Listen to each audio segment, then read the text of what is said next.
ఒక సహోదరుడు అడిగారు, ఎందుకు అన్యులు ఆశీర్వదించబడుతున్నారు, క్రైస్తవుల దరిద్రతలు ఉన్నారు?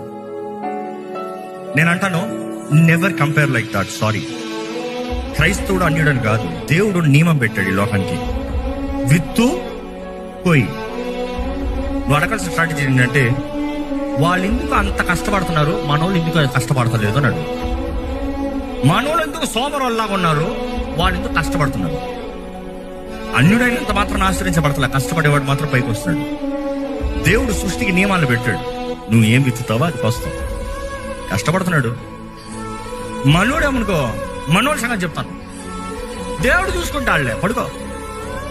దేవుడు చూసుకుంటాడులే, మొబైల్ కలుపుకో. దేవుడు చూసుకుంటాడులే, పిచ్చి ఆశాలు వేసుకో. దేవుడు చూసుకుంటాడులే, పిచ్చుడు ఎక్కడ పడితే అక్కడ తిరిగిరా. దేవుడు దిగిస్తాడా? ఇస్సాకు విత్తిన ప్రతిదానికి 100 రెట్ల ఫలం అంట.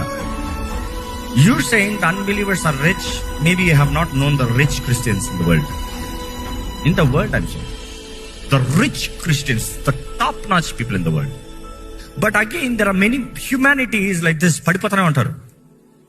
కానీ దేవుని కృప ఏంటంటే అలాంటి వాళ్ళని కూడా పట్టుకుంటాం.